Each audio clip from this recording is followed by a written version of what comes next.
नमस्कार, स्वागत है आप सबका दिन भर की तमाम बड़ी और अहम खबरों के साथ मैं हूं कवींद्र। शुरुआत हेडलाइन से।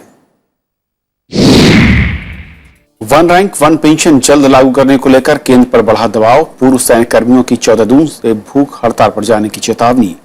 कांग्रेस ने लगाया वादाखिलाफी का आरोप।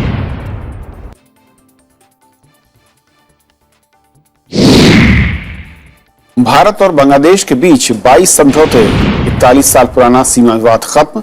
नरेंद्र मोदी शेख हसीना की मौजूदगी में दस्तावेजों की अदला बदली।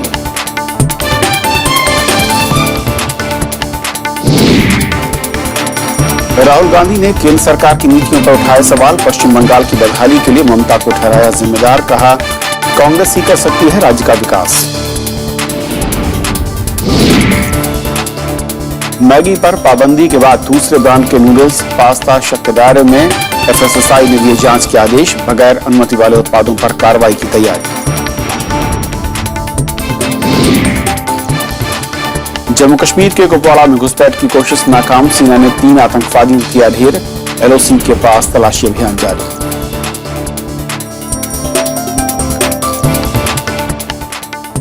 और आइए देखते हैं हमारी आज की पहली खबर।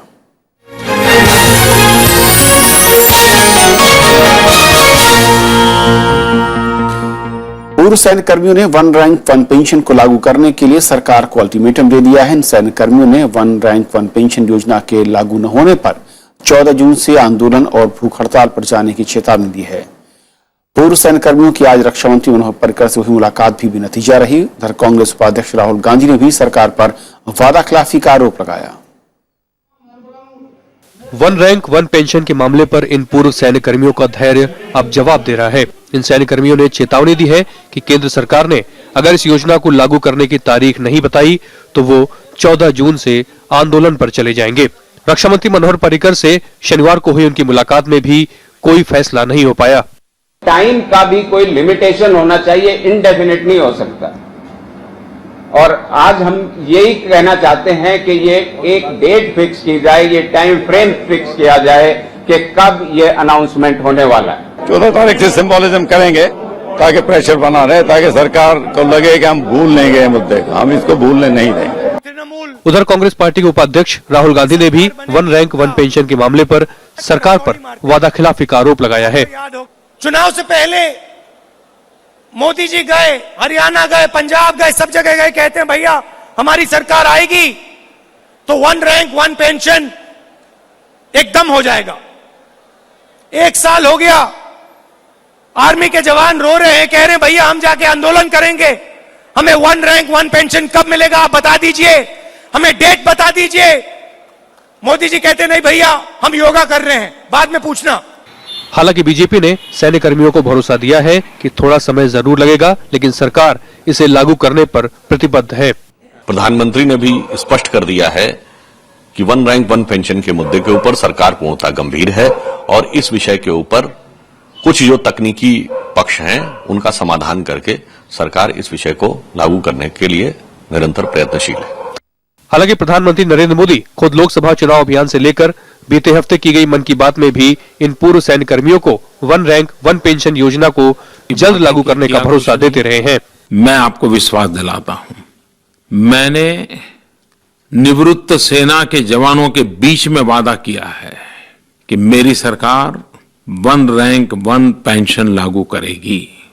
हम जिम्मेवारी से हटते नहीं हैं और सरकार बनने के बाद भिन्न भिन्न विभाग इस पर काम भी कर रहे हैं। मैं जितना मानता था उतना सरल विषय नहीं है, पेचीदा है। दरअसल वन रैंक वन पेंशन योजना के तहत समान पद से रिटायर हुए कर्मियों की पेंशन में व्याप्त भारी असमानता को खत्म करके उसे एक समान स्तर पर लाने की मांग हो रही है। ये मांग दशकों पुरानी है और संसद की समिति से लेकर सुप्रीम कोर्ट तक इसके पक्ष में फैसला सुना चुका है। पिछले साल फरवरी में आम चुनाव से ठीक पहले यूपीए सरकार ने इसे लागू करने का ऐलान किया था और मौजूदा एनडीए सरकार ने बजट में इसके लिए राशि भी आवंटित की थी। Bureau report, Rajya Sabha TV. और इस पूरे मसले पर और बातचीत करने के लिए हमारे साथ हैं रिटायर्ड लेफ्टिनेंट जनरल राज कादियान साहब। सर स्वागत है आपका। सबसे पहले तो आज जो मुलाकात हुई जिसमें कि सेना प्रमुख और रक्षा मंत्री मौजूद थे, क्या बातचीत हुई और कहां तक बातचीत पहुंची? क्योंकि खबरें इस तरह की मिल रही हैं कि शायद बातचीत बनी नहीं या फिर कहीं कुछ पेच फंस गया। देखिए, सबसे पहले तो मैं फिर दोहराऊंगा कि जो प्रधानमंत्री ने हमें आश्वासन दिया है उसमें किसी को कोई संदेह नहीं है। अगर वो कहते हैं वन रैंक वन पेंशन आएगा तो वो आएगा, उसमें हमें शक नहीं है। शक है तो सिर्फ दो बातों का कि एक तो जो परिभाषा जो हमने बड़े सोच समझ के बनाई थी, जिसमें दो वेरिएबल हैं कि टोटल लेंथ ऑफ सर्विस हो और रैंक बराबर हो। अगर ये दोनों वेरिएबल बराबर हैं तो पेंशन भी बराबर होनी चाहिए, इसको नहीं बदला जाए। और दूसरी आशंका है कि कितनी देर लगेगी, कब आएगा। आज हमारी मुलाकात रक्षा मंत्री से हुई, बहुत संतोषजनक बात हुई। उनसे ज्यादा बात हमने क्या आएगा यानी परिभाषा के बारे में की, क्योंकि कब आएगा वो शायद उनके दायरे के बाहर है, उनके काबू में नहीं है, वो सिर्फ योगदान दे सकते हैं। लेकिन हमने उनको फिर भी बताया कि जब तक सरकार इसे नहीं देगी तो हम अपना एक्सीलरेटर से पांव नहीं उठाएंगे। हम अपना जो प्रोटेस्ट या उसको जो भी कुछ कहें, अपनी मौजूदगी हम पब्लिक में जारी रखेंगे। जहां तक परिभाषा का सवाल है, हमने उनको बताया कि अगर इस परिभाषा में कोई छेड़छाड़ की गई, जो कि हम आशंका है कि कुछ ब्यूरोक्रेसी फाइनेंस मिनिस्ट्री की शायद करेगी, तो उससे एक्स सर्विसमैन संतुष्ट नहीं होंगे, तो उसका कोई मतलब नहीं निकलेगा। उन्होंने हमारी पूरी बात बड़ी तसल्ली से सुनी और ये मेरा मानना है जी कि वो हमारे साथ हमदर्द हैं और वो जो बात हमने कही उसी को वो उसी परिभाषा को वो लेकर आगे बढ़ेंगे।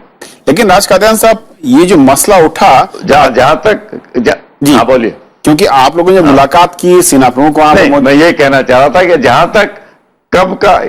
तक कब का सवाल है जी, वो क्योंकि रक्षा मंत्री इस पर लास्ट वर्ड नहीं है, इसमें तो उनका प्रपोजल पहले फाइनेंस में जाता है, फिर आकर प्रधानमंत्री ने अप्रूव करना है। तो हमने उनको चेतावनी जरूर दे दी कि जब तक ये नहीं आएगा एक्स सर्विसमैन पीछे नहीं हटेंगे। जो हमने ऐलान किया 14 तारीख का, वो हम अपनी मौजूदगी पब्लिक फोरम में रखेंगे ताकि सरकार इस मुद्दे को भूल ना जाए, फिर ठंड में ना डाल दे। ये आप लोगों की लेकिन जो ज्यादा बात उस परिभाषा को लेकर, परिभाषा इसकी कादियान साहब, सरकार ने क्या कुछ संकेत दिए या बातचीत वो क्या परिभाषा वाकई का ज्यादा बदली जा रही है, बदलने की जरूरत है? और अगर बदलने की जरूरत है सरकार को उसकी परिभाषा वन रैंक वन पेंशन की एक बार फिर से, तो उसका दायरा क्या होगा? कुछ संकेत दिए सरकार ने? नहीं, ऐसा है, हमने जो बोला था कि टोटल लेंथ ऑफ सर्विस होनी चाहिए। कुछ ब्यूरोक्रेसी की तरफ से हमें संकेत मिले कि वो कहते हैं कि service in the last rank होनी चाहिए। इसमें दो कठिनाइयां हैं जो हमने रक्षा मंत्री के सामने रखी। पहली बात तो ये न्याय नहीं होगा, क्योंकि सेना में अफसरों की प्रमोशन बेसिक सेंट्रलाइज है, जेसीओ जवानों की प्रमोशन डिसेंट्रलाइज है। जी, कौन आदमी कितने साल में अगला रैंक पिकअप करता है, वो बहुत वेरिएशन है उसमें। तो और वो अगर उसी मान लिया अगर दो हवलदार बनते हैं, एक पलटन में शायद वो 15 साल में बन जाए, दूसरे में 19 साल में बनता है, बिल्कुल, दोनों 24 साल की सर्विस में रिटायर होंगे। तो जो 19 साल में बना है उसको पहले ही चोट लग चुकी है, 4 साल उसको कम तनख्वाह मिली, अगर हम उसको पेंशन भी आजीवन कम देंगे तो ये न्याय नहीं होगा। ये बात उनके समझ में आ गई। दूसरा, इसमें अफसर का मैंने बताया कि अफसरों को भी जो परमिशन होती है, अक्सर ऐसा होता है कि एक सीनियर प्रमोशन बोर्ड के रिजल्ट आने के बाद जरूरी नहीं है कि सीनियर को प्रमोशन पहले मिले, वो शायद कहीं डेपुटेशन भी हो सकता है, किसी वजह से उसको रैंक मिलने में देर लग सकती है। जूनियर को रैंक पहले मिलता है, लेकिन जो ही सीनियर प्रमोशन लेता है वो फिर सीनियर बन जाता है। लेकिन अगर आप टोटल सर्विस उसी रैंक में लेंगे तो फिर सीनियर की पेंशन तो टोटल सर्विस कम होगी, तो वो न्याय की बात नहीं होगी, वो उनके समझ में आ गया है। लेकिन कादियान साहब, जब इस पर एक बार सहमति बन चुकी थी और पिछली जब सरकार में सब कुछ तय हो चुका था, मैं कहूं कि आप लोग, सरकार और सभी पक्ष राजी थे, अचानक ये परिभाषा को दोबारा से गढ़ने या फिर रीडिफाइन करने की जरूरत क्यों पड़ रही है? क्या कहना है सरकार का? देखिए, जो आप कहते हो परिभाषा तय हो चुकी थी, हम रक्षा मंत्री से पहले भी मिले थे, उन्होंने हमारी परिभाषा को मान के प्रपोजल आगे भेजे थे, वो भी इसके साथ सहमत थे। लेकिन क्योंकि ये प्रपोजल वहां से फाइनेंस मिनिस्ट्री में जाता है, तो वो इसमें कुछ अपनी टिप्पणियां, कुछ कमेंट्स, कुछ सिफारिश वो देते हैं, तो वापस आ जाता है। तो वो हमें लगा, ये मेरी आशंका है कि वो उस टोटल सर्विस की बजाय service in the last rank, जो मैं भी आपको जिसका वर्णन किया है, और अगर ऐसा हुआ तो पहली बात तो मैंने बताया कि वो न्याय नहीं है, दूसरा इसको इंप्लीमेंट करना बहुत मुश्किल है, क्योंकि टोटल सर्विस और रैंक तो हर एक्स सर्विसमैन की पीपीओ पेंशन पे ऑर्डर पर मौजूद है, लेकिन वो कब नायक या हवलदार बना था, कितने साल रहा, वो उसको ढूंढने में बहुत समय लगेगा, इंप्लीमेंट करना तकरीबन इम्पॉसिबल होगा। वो बातें हमने रक्षा मंत्री को समझाई हैं। पे सेल जो आर्मी का और एयरफोर्स के वो भी वहीं मौजूद थे, उनके पास भी सारे आंकड़े थे। हमारे सेना प्रमुख थे, उन्होंने अपना पूरा वजन हमारे प्रपोजल के साथ लगाया है। अब मेरा मानना है, रक्षा मंत्री कहें ना कहें, मेरा मानना है कि वो हमने जो बात बताई वो समझ गए हैं और वो उसी को शायद आगे बढ़ाएंगे। चलिए, राज्य कल्याण साहब ने कहा कि 14 तारीख तक का वक्त दिया है और एक मैं कहूं कि मैसेज देने के लिए आप लोगों ने कहा है कि हम 14 तारीख को फिर इकट्ठा होंगे और धरने की बात भी हो रही है। उम्मीद है कि सरकार ने जो वादा किया है उसे जल्द से जल्द वो पूरा करे और आप लोगों ने जो बातें रखी हैं उन पर गंभीरतापूर्वक विचार भी करे। शुक्रिया बहुत बहुत राज्यसभा टीवी से बातचीत करने के लिए आपका।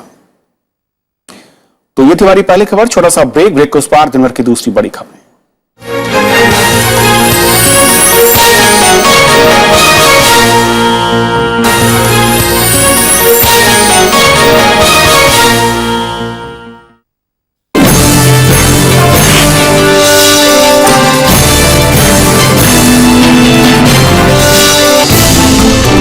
आज के अंक में हम चर्चा करेंगे विवादित उत्पाद, विज्ञापन और मीडिया। कमर्शियल इंटरेस्ट के लेकिन अलावा भी जो प्रॉब्लम्स हैं हम उस पर ध्यान नहीं दे रहे। हमारे यहाँ जो मीडिया है वो बीबीसी की तरह नहीं है जिसको ब्रिटिश गवर्नमेंट का सपोर्ट मिलता हो। हमारी मीडिया को इंडिपेंडेंट वे में रेवेन्यू जनरेट करने हैं। मीडिया के सामने जो विश्वसनीयता का संकट खड़ा हुआ है वो बहुत बड़ा संकट है। देखिए मीडिया मंथन आज शाम 7:30 बजे।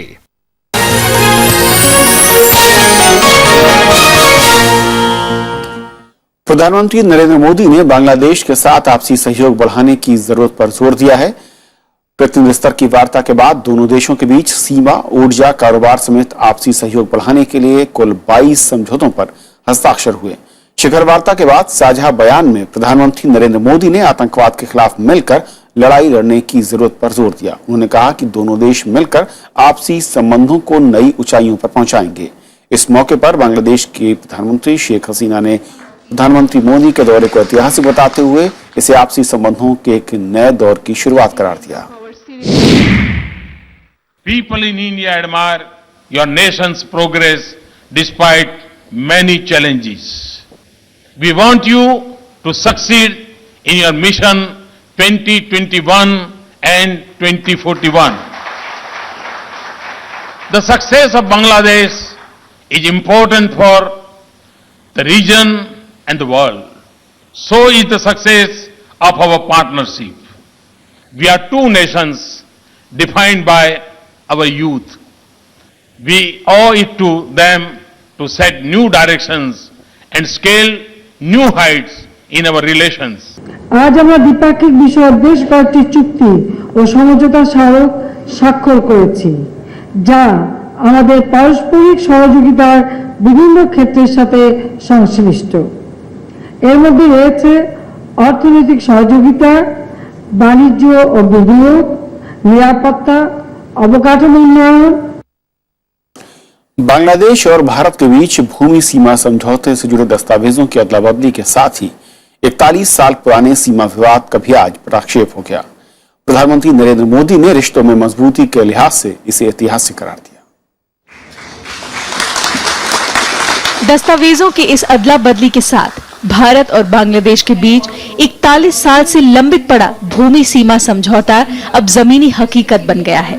इसके साथ ही पहचान के संकट से जूझ रहे 162 एन्क्लेवों में रह रहे लोगों को भी राहत मिलेगी। इस समझौते के तहत भारत के 111 गलियारे अब बांग्लादेश में शामिल होंगे। इस अदला बदली से भारत का नक्शा बदल जाएगा। समझौते के मुताबिक भारत का 17,000 एकड़ क्षेत्र बांग्लादेश को मिलेगा, वहीं भारत को 7,000 एकड़ जमीन मिलेगी। Approval of land boundary agreement reflects the consensus in India on relation with Bangladesh. We accepted the settlement of the maritime boundary last year. It is evidence of the maturity of our ties and our shared commitment to international rules. प्रधानमंत्री नरेंद्र मोदी और बांग्लादेश की PM Sheikh Hasina की मौजूदगी में दोनों देशों के विदेश सचिवों ने भूमि सीमा समझौते से जुड़े दस्तावेजों की अदला बदली की। इस मौके पर पश्चिम बंगाल की मुख्यमंत्री ममता बनर्जी भी मौजूद रहीं। गौरतलब है कि बांग्लादेश की संसद ने भूमि सीमा समझौते को पहले ही मंजूरी दे दी थी, जबकि भारतीय संसद ने बजट सत्र के दौरान इसे मंजूर किया था। इसमें कोई शक नहीं है कि लैंड बाउंड्री अग्रीमेंट को अमली जामा पहनाने के बाद भारत और बांग्लादेश के रिश्ते नई ऊंचाइयां छुएंगे। लेकिन इस बात से भी इनकार नहीं किया जा सकता कि जिन 2 बस सर्विसेज की शुरुआत की गई है, जो भारत के 2 उत्तर पूर्वी राज्यों को ढाका के जरिए जोड़ेंगे, इसको भी कम ऐतिहासिक नहीं कहा जा सकता। अब अगला बड़ा मुद्दा जो एक चुनौती के तौर पर उभरेगा, वो है तीस्ता के पानी का बंटवारा, जो जाहिर तौर पर बांग्लादेश के लोगों के लिए एक जज्बाती मुद्दा भी रहा है। ढाका से आरफा खानम शेरवानी, राज्यसभा टेलीविजन के लिए। और इससे पहले बांग्लादेश की 2 दिन की यात्रा पर ढाका पहुंचे प्रधानमंत्री नरेंद्र मोदी का बांग्लादेश की पीएम शेख हसीना ने प्रोटोकॉल तोड़कर एयरपोर्ट पर स्वागत किया। प्रधानमंत्री ने राष्ट्रीय शहीद स्मारक में बांग्लादेश के शहीदों को श्रद्धांजलि देकर इस दौरे का आगाज किया। संबंधों के नए दौर का आगाज, रिश्तों में गर्मजोशी। इन तस्वीरों का हर लम्हा भारत बांग्लादेश संबंध की नई इबारत है। बांग्लादेश की 2 दिन की यात्रा पर ढाका पहुंचे प्रधानमंत्री नरेंद्र मोदी के स्वागत के लिए प्रधानमंत्री शेख हसीना प्रोटोकॉल को दरकिनार कर खुद एयरपोर्ट पहुंची। ढाका एयरपोर्ट पर ही प्रधानमंत्री को राजकीय सम्मान और गार्ड ऑफ ऑनर दिया गया।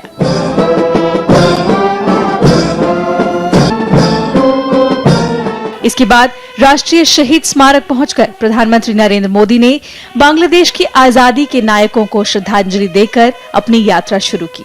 उन्होंने बंगबंधु स्मारक संग्रहालय का दौरा कर बांग्लादेश के पहले राष्ट्रपति मुजीबुर रहमान को श्रद्धांजलि दी। प्रधानमंत्री ने यहां एक पौधा लगाया और विजिटर्स बुक में संदेश भी लिखा। इसके बाद प्रधानमंत्री नरेंद्र मोदी ने कई कार्यक्रमों में शिरकत की। प्रधानमंत्री नरेंद्र मोदी और बांग्लादेश की पीएम शेख हसीना ने हरी झंडी दिखाकर कोलकाता ढाका अगरतला बस सेवा का आगाज भी किया। इस मौके पर पश्चिम बंगाल की मुख्यमंत्री ममता बनर्जी भी मौजूद रहीं। बांग्लादेश और भारत केवल भाषा, संस्कृति और विरासत ही नहीं, बल्कि जज्बात भी साझा करते हैं। आरफा खानम शेरवानी, राज्यसभा टीवी। और इस वक्त ढाका से जुड़ रहे हैं हमारे सहयोगी आरफा। जिस तरीके से इस दौरे में हमने देखा है कि अब तक जो समझौते हुए उसने काफी कुछ बदल दिया, यहाँ तक कि नक्शे भी बदलने की बात होगी, लेकिन असली परीक्षा मैं कहूं कि तीस्ता नदी जल बंटवारा है। किस तरीके से खबरें मिल रही हैं और किस तरीके से लाइनअप है दोनों ही पक्ष?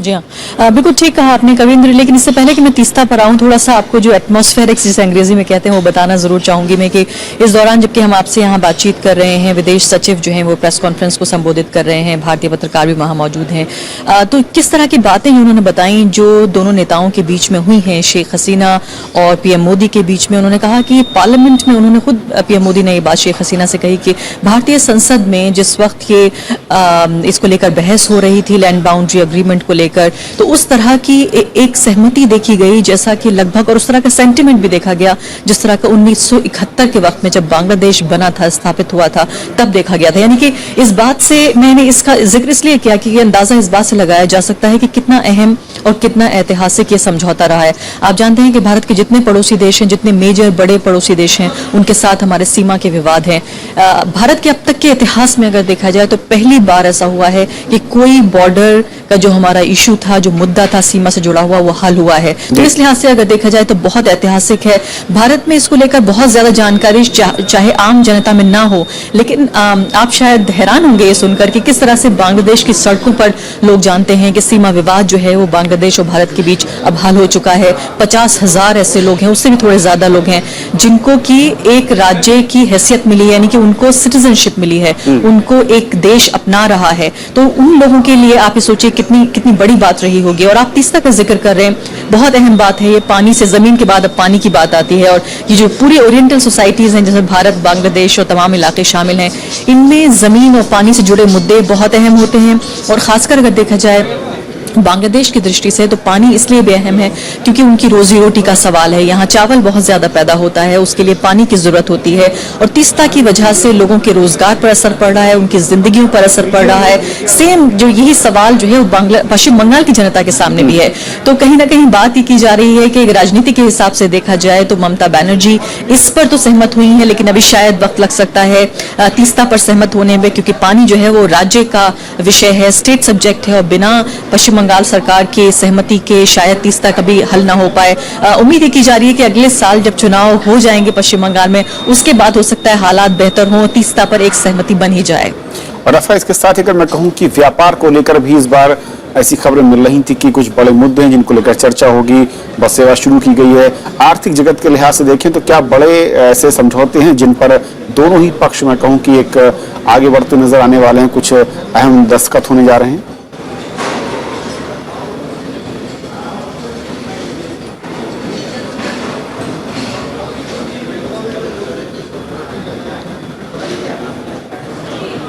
जी हाँ, काफी अहम बात आप कह रहे हैं एक्चुअली कि सिर्फ अगर देखा जाए तो दरअसल न सिर्फ लैंड बाउंड्री एग्रीमेंट तीस्ता पे हालांकि कोई बात नहीं हुई, इसके अलावा जिस बात का जिक्र रिपोर्ट में भी हो रहा था अभी, दो जो खास बसेस का जो इंट्रोडक्शन हुआ है, दो खास जो बस के रूट हैं वो चलेंगे, वो मेरे ख्याल से बहुत बड़ा एक कॉन्फिडेंस बिल्डिंग मेजर है, न सिर्फ भारत और बांग्लादेश के बीच बल्कि भारत के जो उत्तर पूर्वी राज्य हैं उनके लिए, जिनको बांग्लादेश के बनने की वजह से यानी जब बंटवारा हुआ तो उनके बीच में जो है बांग्लादेश से होकर गुजरना पड़ता है दो राज्यों तक पहुंचने के लिए। नहीं, एक राज्य अगर दूसरे राज्य तक पहुंचता है तो बीच में बांग्लादेश आता है और बांग्लादेश ने बड़ा दिल दिखाते हुए या दोनों देशों के बीच देखें जिस तरह की सहमति बनी है, उसके बाद इन दो बसों का जो इंट्रोडक्शन है, जो पहल की गई है, ये भी अपने आप में काफी ऐतिहासिक है। आप अंदाजा इस बात का लगाइए कि एक राज्य से पश्चिम बंगाल से लेकर असम तक पहुंचने में 1500 किलोमीटर से ज्यादा का डिस्टेंस है और अगर ये ढाका से होकर जाए तो 500 के आसपास पहुंच जाता है। तो ये पूरी तरीके से एक सीधे गणित का, मैथमेटिक्स का सवाल है, लेकिन जब राजनीति आड़े आती है तो शायद गणित जो है वो पीछे छूट जाता है। तो साफ तौर पर लोगों को ट्रांसपोर्ट करने के अलावा कारोबार की दृष्टि से भी काफी महत्वपूर्ण माना जा रहा है कि कारोबार जो है उसके लिए भी महत्वपूर्ण है कि जब एक बार ये पूरा रास्ता खुल गया है तो आगे और भी रास्ते खुलेंगे। बिजली जो है बनाने के लिए भी भारत की तरफ रिक्वेस्ट आई है, हालांकि हम जानते हैं कि पहले एक अग्रीमेंट बिजली बनाने का है ही, भारत जो है वो बांग्लादेश की ग्रिडों को बिजली देता है। इसके अलावा जामिया मिलिया इस्लामिया के साथ, यूनिवर्सिटी के साथ भी अग्रीमेंट हुआ है, 22 अग्रीमेंट हुए हैं जिसमें कई तरह के अग्रीमेंट्स महत्वपूर्ण शामिल हैं। इसके अलावा $2 बिलियन का जो है वो भी क्रेडिट जो है दिया गया है बांग्लादेश को। काफी महत्वपूर्ण ये समझौते 22 माने जा सकते हैं इन सब के अलावा भी। बहुत शुक्रिया अरफा, वहां से ताजा अपडेट देने के लिए और हमारे साथ जुड़ने के लिए। आगे बढ़ते हैं। कांग्रेस उपाध्यक्ष राहुल गांधी ने जूट किसानों की अनदेखी के लिए केंद्र की एनडीए और सूबे की तृणमूल सरकार की कड़ी आलोचना की है। उन्होंने कहा है कि राहुल गांधी ने कि दोनों सरकारों की नीतियों के चलते ही जूट उद्योग तबाह हो रहा है। राहुल ने केंद्र पर विकास के नाम पर लोगों को गुमराह करने का भी आरोप लगाया।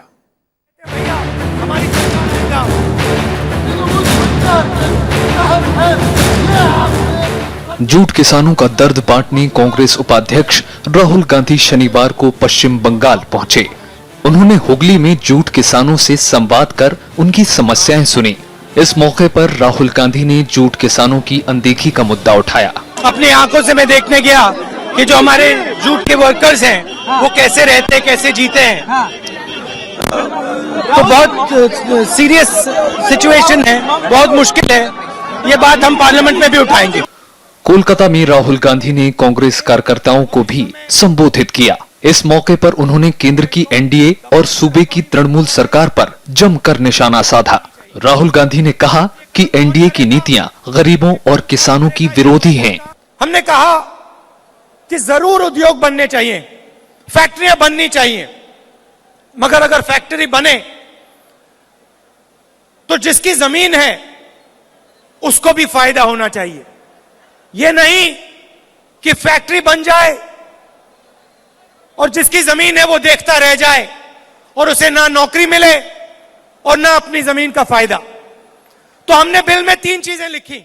राहुल गांधी ने तीसरी बार भूमि अध्यादेश लाने के लिए भी एनडीए सरकार को आड़े हाथों लिया। उन्होंने पश्चिम बंगाल की तृणमूल सरकार पर वाम मोर्चे की पिछली सरकारों की तरह बर्ताव करने का आरोप भी लगाया। Bureau report, Rajya Sabha TV. Bihar में बीजेपी को सत्ता से दूर रखने के लिए आरजेडी, जेडीयू, कांग्रेस समेत दूसरी पार्टियों के बीच गठबंधन की कवायद तेज हो गई है। लालू के बयानों से भी ये साफ है कि वो नीतीश के नेतृत्व में चुनाव लड़ने का मन बना चुके हैं। जेडीयू प्रमुख शरद यादव ने भी कहा है कि गठबंधन तो होना तय है, लेकिन समय सीमा बताना फिलहाल मुमकिन नहीं। इस बीच लालू यादव ने कहा है कि हार के डर से जेडीयू आरजेडी के गठबंधन को लेकर बीजेपी और आरएसएस ज्यादा चिंतित हैं। जेडीयू और आरजेडी के बीच मुख्यमंत्री उम्मीदवारी के नाम पर खींचतान खत्म होने के आसार हैं। आरजेडी प्रमुख लालू प्रसाद यादव ने शुक्रवार को अररिया में कहा कि बीजेपी को रोकने के लिए उनकी पार्टी को नीतीश कुमार के नेतृत्व में चुनाव लड़ने से कोई गुरेज नहीं है। राज्य के आरजेडी नेता भी जल्द गठबंधन के पक्ष में हैं। नीचे से लेके ऊपर तक के कार्यकर्ताओं की यह मांग है कि गठबंधन जल्द हो और हम लोग आशान्वित है कि गठबंधन बहुत जल्द हो जाएगा। जनता परिवार के विलय पर मंडरा रहे संकट के बीच जेडीयू अध्यक्ष शरद यादव ने कहा है कि गठबंधन तो होकर रहेगा। शरद यादव सीटों के बंटवारे समेत सभी मसलों पर दोनों दलों में सहमति बनाने में जुटे हैं। इतना जरूर है कि जनता को गोलबंद करना और जो सामने चुनौती उसका मुकाबला करना, वो जब पक्का हो जाएगा तो आपको खबर की जाएगी। गठबंधन होने की हालात में बिहार कांग्रेस के नेता भी नीतीश कुमार को नेता बनाने के पक्ष में है। हालांकि आखिरी फैसला पार्टी आला कमान को करना है। जब तक नीतीश कुमार जी मुख्यमंत्री हैं और उनको पूरे कार्यकाल के लिए सहयोगी दलों का समर्थन है, जिसमें कांग्रेस भी शामिल है, तो मुख्यमंत्री की दावेदारी का कोई प्रश्न ही नहीं उठता है। कोई नए चेहरे पर बात करना मैं समझता हूँ अव्यवहारिक है। नीतीश गठबंधन और सीटों के तालमेल पर आखिरी फैसला करने से पहले पार्टी के विधायकों और सांसदों की राय अच्छी तरह जान लेना चाहते हैं। इस कड़ी में वो 17 जून तक पार्टी नेताओं से रायशुमारी में जुटे हैं। ऐसे में उम्मीद की जा रही है कि इसके बाद ही गठबंधन की रूपरेखा पर आखिरी फैसला हो सकता है। Bureau report, Rajya Sabha TV. Maggi noodles पर पाबंदी के बाद अब एफएसएसआई ने दूसरे ब्रांड के नूडल्स, पास्ता और मैक्रोनी की जांच कराने की बात कही है।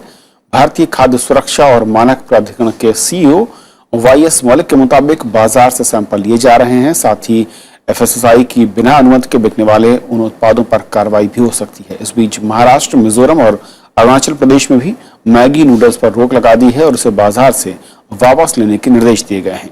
कर्नाटक में शुरुआती जांच में मैगी को क्लीन चिट दे दी गई है। कर्नाटक के स्वास्थ्य मंत्री ने कहा कि अंतिम रिपोर्ट आने पर उचित कार्रवाई की जाएगी। शुक्रवार को एफएसएसआई ने नेस्ले को देश भर से मैगी के उत्पादन, बिक्री और वितरण पर रोक लगा दी थी, लेकिन नेस्ले ने मैगी में लेड की मात्रा तय मानकों से के मुताबिक ही होने का दावा किया।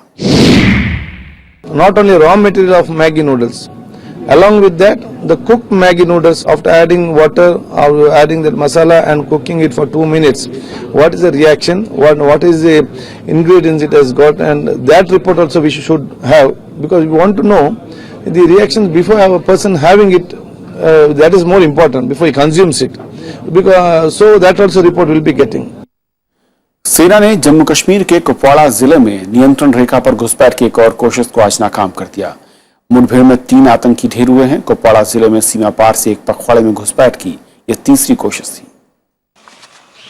कश्मीर घाटी के कुपवाड़ा जिले में सेना को घुसपैठ की खबर मिली। सेना ने इलाके की घेराबंदी करके मुठभेड़ में 3 आतंकियों को मार गिराया। एलओसी के करीब और आतंकियों के छिपे होने की आशंका है। इसको देखते हुए इलाके में तलाशी अभियान जारी है। That took place last night at 10:30. This was almost on the line of control in the area of Tutmari Gali, and as far as the reports, 3 terrorists have been eliminated, and along with them their weapon, which includes AK-47, under-barrel grenade launcher, and a whole lot of other war-like stores. They have all been recovered. The search is currently in progress. पिछले 2 हफ्ते में LOC पर घुसपैठ की ये तीसरी नाकाम कोशिश है। आतंकवादियों ने 25 मई को कश्मीर घाटी के तंगधार में घुसपैठ की कोशिश की थी। इस दौरान 3 जवान शहीद हुए थे और 2 आतंकी मारे गए थे। इस सप्ताह के शुरू में इसी इलाके में घुसपैठ की एक और कोशिश हुई थी, जिसमें 4 आतंकी और 1 नागरिक की जान चली गई थी। Bureau report, Rajya Sabha TV. तो खबरों के इस बुलेटिन में फिलहाल इतना ही। नमस्कार।